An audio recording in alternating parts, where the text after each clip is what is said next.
Welcome to another day of grace. How can we handle the many different trials and hardships of life? Many times it's like lifting a heavy weight. We need to be strong. We need to have the muscles to be able to lift things. And we need the courage to move on. But do we have enough muscles to lift the heaviest weights? Do we have enough courage to make it through the most trying situations? We like to think so. We think we're pretty good people. We're pretty strong. We have a lot of courage. Or do we?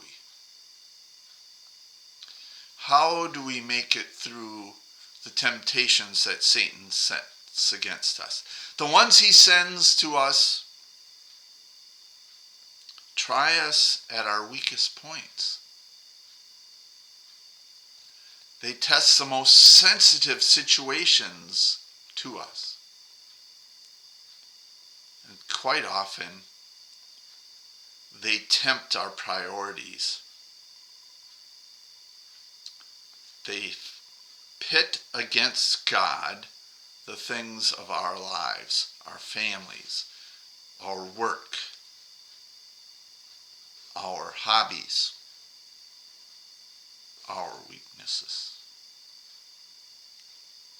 Listen to how we can make it through all this when we, because of our sinful flesh, have no strength to make it. David says this in Psalm 46, God is our strength. Sometimes I don't feel weak. I flex my physical and spiritual muscles like some beefed up weightlifter, and I think that I can heft any amount. That's how the world entices me to feel. It looks at what it has already accomplished and thinks the sky's the limit. The spanning of the seas, the soaring of space, the splitting of an atom are already in the history book as part of what man has done. Ahead lies who knows what. But man is sure he's up to it. And the world's false optimism is contagious. How soon my muscles turn into flab. Illness pushes me on the ropes, and I throw in the towel.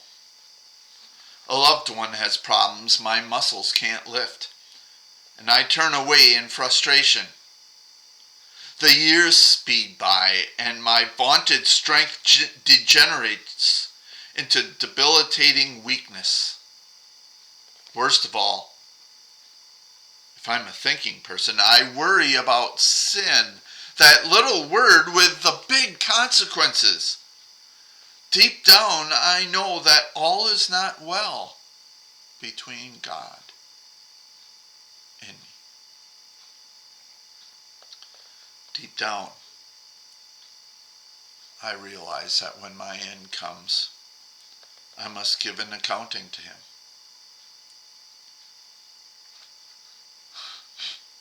Speak about weakness. That's an area where I have no strength, no muscles at all. They are weak, but he is strong, declares an old spiritual song. God is the strength of my life. He helps me climb the steepest mountain, ford the deepest river, cross the widest desert in life.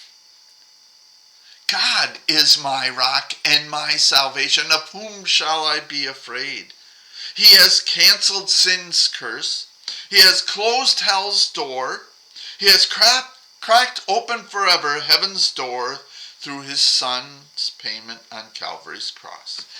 In him I have the strength I need, not in and of myself. Only through Christ and Christ alone do I have the strength to make it. He has more muscle than we would ever use. He has overcome all sin. He has overcome the curse of death. He has given salvation to all who believe. He is our strength.